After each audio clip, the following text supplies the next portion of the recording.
الحمدللہ ایک بہت بڑا کام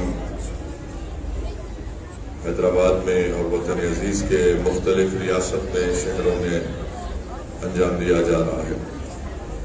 آج فیضان امام انور اللہ شاہ فاروقی علیہ الرحمہ مدرسے کے تحت الحمدللہ 5 فارغ التحصیل حفاظ کی دستار بندی کی گئی، ان کی خوشی کی گئی۔ میں ان کو مبارکباد دیتا ہوں۔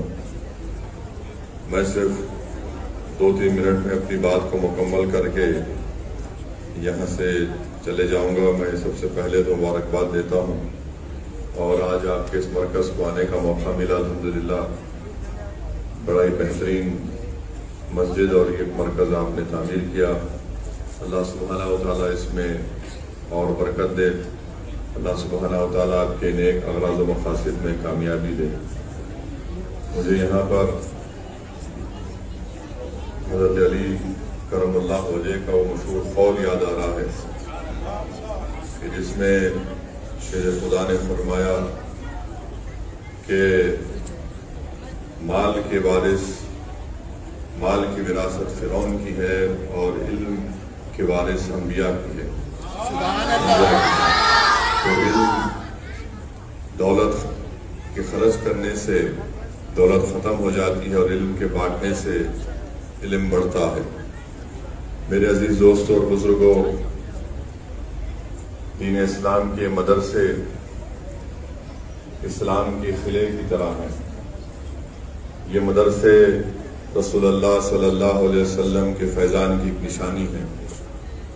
ان مدرسوں سے رسول اللہ صلی اللہ علیہ وسلم کے غلاموں کو پیدا کیا جاتا ہے۔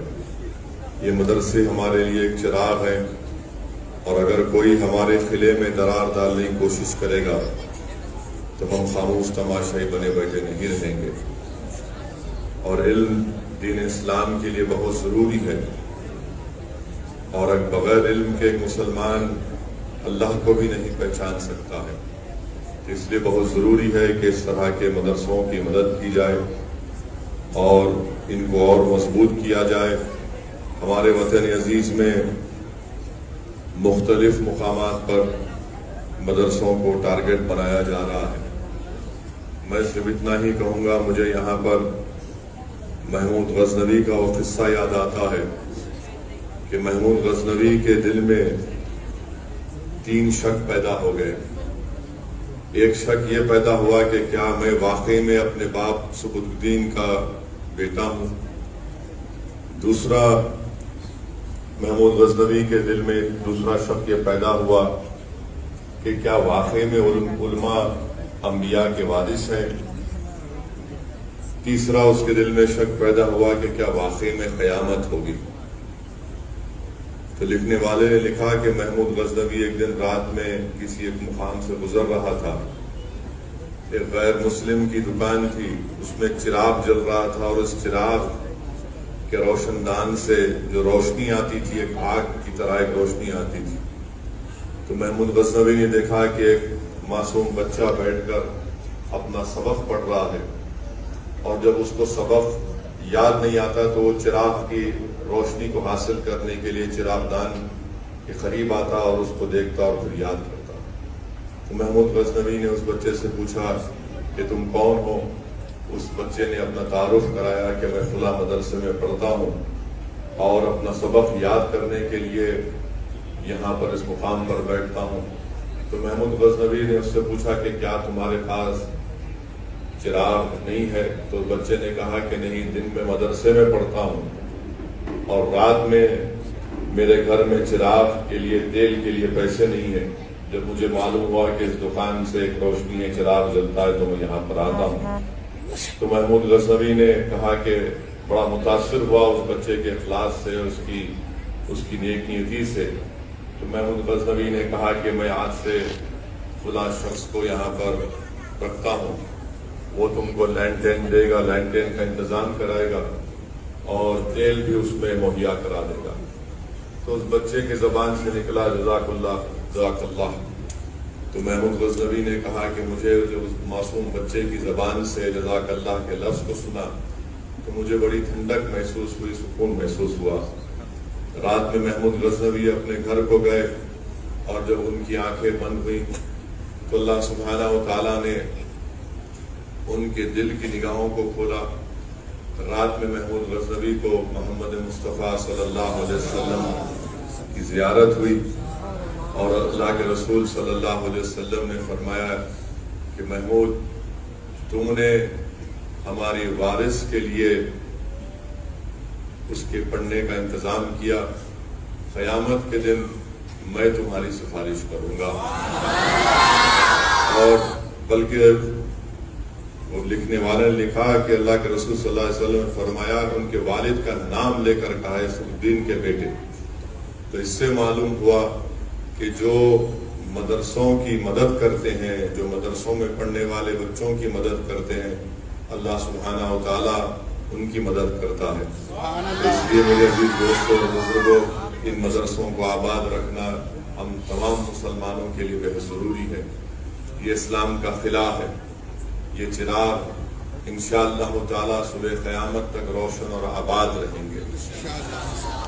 اسی لیے مشکات شریف کی حدیث میں اللہ کے رسول صلی اللہ علیہ وسلم نے فرمایا کہ ایسے لوگ بھی ہوں گے جو بغیر حساب اور کتاب کے، بغیر عذاب اور بغیر حساب اور کتاب کے جنت کے دروازے تک پہنچ جائیں گے۔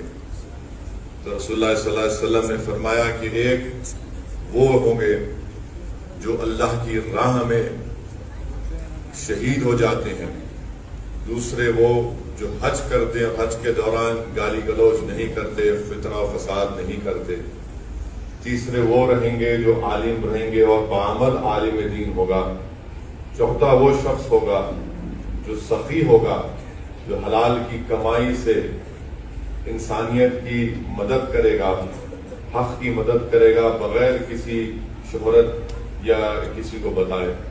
تو جب ان چار لوگوں کو جنت کے دروازے پر بغیر کسی حساب کے عذاب کے پہنچا دیا جائے گا تو ان چاروں میں بحث ہوگی کہ سب سے پہلے جنت میں کون جائے گا۔ اللہ سبحانہ و تعالی حضرت جبریل امین کو بھیجائے گا کہ آپ جا کر اس کا فیصلہ کرو۔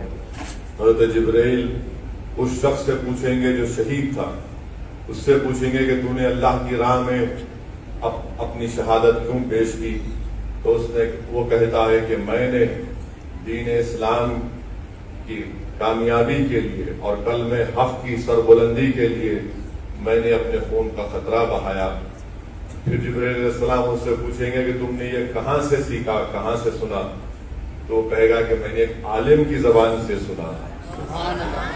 پھر حضرت جبرائیل اس سے پوچھیں گے جو حج پر گئے تھے، اس حاجی سے پوچھیں گے کہ تم نے یہ کہاں سے سنا تھا کہ حج کو جانے والے کے گناہ اس طرح معاف کر دیے جاتے ہیں کہ جیسا کہ اپنی ماں کی پیٹ سے بھی پیدا ہوا ہے؟ وہ حاجی کہے گا کہ میں نے ایک عالم دین کی زبان سے سنا تھا۔ پھر حضرت جبرائیل اس سخی سے پوچھیں گے کہ تم نے اللہ کی راہ میں انسانیت کے لیے یہ زکوٰۃ، صدقہ اور پیسے کیوں بانٹے؟ تو وہ کہے گا کہ میں نے ایک عالم دین کی زبان سے سنا تھا۔ تو جبرائیل امین، مشکات شریف کے حدیث کے الفاظ ہیں، جبرائیل امین کہیں گے کہ ایک عالم کا ادب ملوز رکھو، یہ عالم استاد ہوتا ہے۔ تو عالم پکار کر کہے گا کہ نہیں نہیں، میں یہ علم اس لیے حاصل کیا تھا کیونکہ اس سخی نے اپنی سخاوت کے ذریعے اس میرے مدرسے کو، مجھے عالم بننے میں مدد کی۔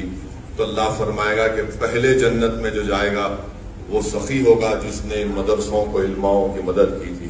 تو میرے عزیز دوستوں اور بزرگوں، علماء کرام کی زبانوں سے میں نے سنا ہے کہ اللہ سبحانہ و تعالیٰ نے رسول اللہ صلی اللہ علیہ وسلم کو دنیا سے اگر کسی چیز کو مانگنے کو کہا ہے وہ علم کی زیادتی کو، تو اس لیے ہم قرآن کی آیات پڑھتے ہیں کہ جس میں اللہ سبحانہ و تعالیٰ فرماتا ہے کہ اے میرے حبیب، آپ مجھ سے علم کی زیادتی طلب کیجیے۔